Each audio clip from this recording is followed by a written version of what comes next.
Magandang araw mga ka-Life and Things. Pag-usapan natin ngayon ang pagbisita ni Pangulong Marcos sa New York. Narito ang isa na namang mahalagang balita mula sa loob at labas ng bansa. Lumipad patungong New York City sa United States si Pangulong Ferdinand Bongbong Marcos upang dumalo sa mahalagang pagpupulong sa United Nations. Layunin ng pagbisitang ito na iparating sa pandaigdigang komunidad ang paninindigan ng Pilipinas sa mga isyu ng kapayapaan, seguridad at karapatan ng kababaihan. Samantala, inaasahan ding gagamitin ng Pangulo ang pagkakataong ito upang makipagpulong sa iba't ibang lider ng mundo at palakasin ang kaugnayan ng Pilipinas sa ibang bansa. Isa na namang pangunahing agenda ng Pangulo ay ang pagdalo sa pagpupulong ng Commission on the Status of Women, isang mahalagang bahagi ng programa ng United Nations na naglalayong itaguyod ang karapatan at kapangyarihan ng kababaihan sa buong mundo. Sa pagpupulong na ito, tatalakayin ng mga lider at kinatawan ng iba't ibang bansa kung paano mas mapapalakas ang proteksyon sa kababaihan, pati na rin ang kanilang partisipasyon sa ekonomiya at politika.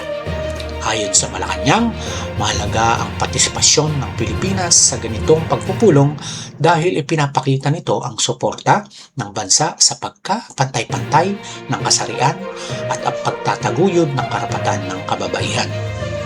Bukod sa usapin ng women empowerment, inaasahan ding magbibigay ng mensahe ang Pangulo tungkol sa pangangailangan ng kapayapaan at diplomasya sa buong mundo.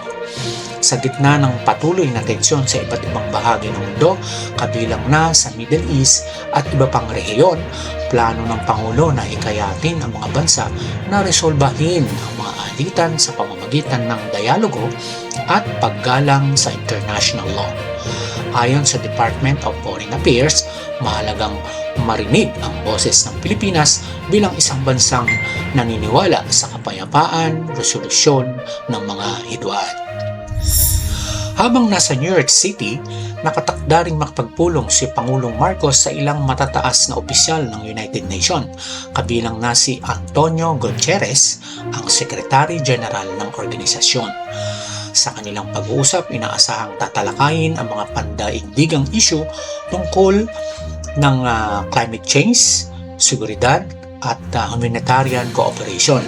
Bukod dito, posibleng magkaroon din ng bilateral meetings ang Pangulo at ilang lider ng bansa upang palakasin ang kooperasyon sa ekonomiya at kalakalan. Isa pang mahalagang layunin ng pagbisita ng Pangulo ay ang paghingi ng suporta ng ibang bansa para sa kandidatura ng Pilipinas bilang non-permanent member ng UN Security Council para sa 2027 hanggang 2028. Ang United Nations Security Council ay isang pinakamahalagang o pinakamakapangyarihang katawan ng United Nations na may responsibilidad sa pagpapapanatili ng pandaigdigang kapayapaan at seguridad. Kung mananalo ang Pilipinas sa posisyong ito, magkakaroon ng mas malaking papel ang bansa sa pagdidesisyon sa mga mahalagang isyu sa mundo. Ang kanyang pahayag bago umalis ng bansa, sinabi ng Pangulong Ferdinand Bongbong Marcos na nais niyang iparating sa pandaigdigang komunidad ang pananaw ng Pilipinas sa mga mahalagang usapin. Aniya, mahalagang ipakita na ang Pilipinas ay isang bansang handang makipagtulungan sa ibang bansa para sa kapayapaan, kaunlaran at katatagan ng buong mundo. Dagdag pa ng Pangulo, patuloy niyang isusulong ang interes ng mga Pilipino sa lahat ng kanyang international engagement. Samantala, may iba't ibang reaksyon naman mula sa publiko tungkol sa pagbisita ng Pangulo sa Estados Unidos. May ilan na naniniwala na mahalaga ang partisipasyon ng Pilipinas sa pandaigdigang pagpupulong upang mapalakas ang boses ng bansa sa international community. Subalit, meron din namang mga kritiko na nagsasabing dapat ding tutukan ng pamahalaan ang mga lokal na issue tulad ng ekonomiya, presyo ng bilihin at trabaho.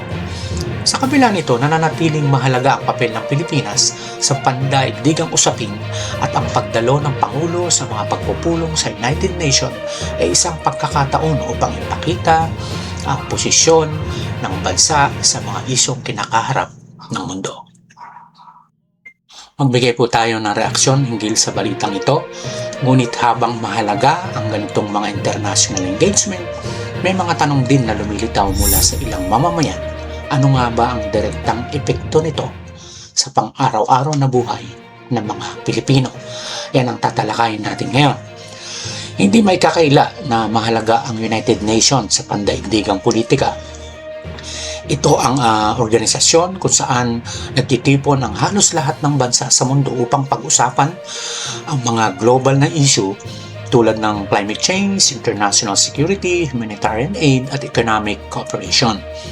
Kapag nagsasalita ang isang pangulo sa forum na ganito, dala niya ang boses ng kanyang bansa. Para sa Pilipinas, mahalaga ang ganitong pagkakataon upang may parating sa international community ang mga hamon na kinakaharap ng bansa tungkol sa ganitong sitwasyon gaya ng climate change, disaster response, at regional stability sa Asia.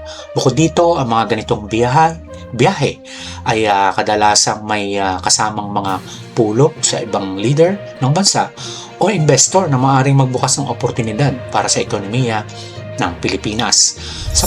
Sa perspektibong ganito ng foreign policy, maraming posibleng benepisyo ang pagdalo ng isang pangulo sa ganitong mga international meeting.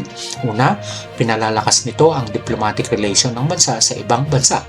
Pangalawa, nagbibigay ito ng pagkakataon para makahikayat ng investment at economic partnership. At pangatlo, pinapakita nito na ang Pilipinas ay aktibong lumalahok sa mga global discussion sa mga epekto rin na may epekto rin sa ating bansa. Sa panahon ngayon, kung saan magkakaugnay ang mga ekonomiya ng ibang bansa, mahalaga ang pakikipag-ugnayan sa international community. Ngunit may mga tanong din ng publiko. Gayunpaman, habang may mga benepisyo ang ganitong mga biyahe, hindi rin may iwasan ang ilang kritikal na tanong mula sa publiko. Sa kasalukuyan, maraming Pilipino ang naharap sa iba't ibang problema sa loob ng bansa. Kabilang dito ang mataas na presyo ng pangunahing bilihin, ang patuloy na hamon sa trabaho para sa ilang sektor, at ang pangangailangan ng mga maayos na serbisyo sa kalusugan, edukasyon at infrastruktura. Dahil dito, may ilang mamamayan na nagsasabi na bagamat mahalaga ang pakikilahok sa international meetings, mas nais nilang makita na mas malaking oras at atensyon ang ibinibigay sa mga problemang direktang nararanasan ng mga Pilipino sa pang-araw-araw. Para sa kanila, ang tanong ay hindi kung mahalaga ba ang foreign diplomacy, kundi sapat ba ang ginagawa upang tugunan ang mga problema sa loob ng bansa. Sa totoo lang, hindi naman kailangang pumili lamang sa pagitan ng international engagement at domestic priorities. Ang hamon para sa sinumang o anumang leader ng bansa ay kung paano mababalanse ang dalawang ito. Sa isang banda, mahalaga na naroroon ang Pilipinas sa mga international forum upang ipaglaban ang interes ng bansa. Ngunit sa kabilang banda, mahalaga rin na nararamdaman ng mamamayan na ang kanilang mga problema ay binibigyan ng agarang solusyon.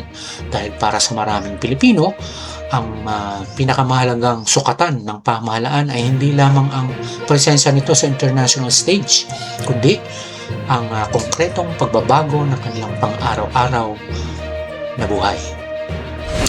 Kung titingnan sa mas malawak na perspective, normal na bahagi ng trabaho ng isang pangulo ang pagdalo sa mga international meeting. Ginagawa rin ito ng ibang leader ng bansa upang palakasin ang kanilang diplomatic ties at economic partnership. Ngunit, kasabay nito, mahalaga rin ang transparency at malinaw na komunikasyon mula sa gobyerno tungkol sa kung ano ang konkretong resulta ng mga ganitong pagbisita. Kapag malinaw sa publiko ang mga benepisyo, halimbawa ay may bagong investment, development assistance, or international engagement or agreement, mas madaling makita kung bakit mahalaga ang mga ganitong biyahe. So, sa huli, ang pagbisita ng Pangulong Marcos sa New York para sa isang meeting sa United Nations ay isang bahagi ng papel ng Pilipinas sa pandaigdigang komunidad. Ito ay isang pagkakataon upang ipakita ang boses ng bansa sa mga global issues upang palakasin ang relasyon nito sa ibang bansa. Ngunit kasabay nito, patuloy na paalala mula sa ilang mamamayan na sana hindi makalimutan ang mga suliraning kinakaharap ng bansa sa loob mismo ng Pilipinas. Dahil sa dulo, ang lahat ng ito, ang pinakamahalagang tanong para sa marami ay simple lamang, paano makakatulong ang ganitong international engagement upang mapabuti ang buhay ng karaniwang Pilipino. Sa tingin nyo, mahalaga ba ang pagdalaw ng leader ng bansa sa mga international meetings tulad ng United Nations o mas dapat bang unahin ang pagtutok sa mga problema ng bansa?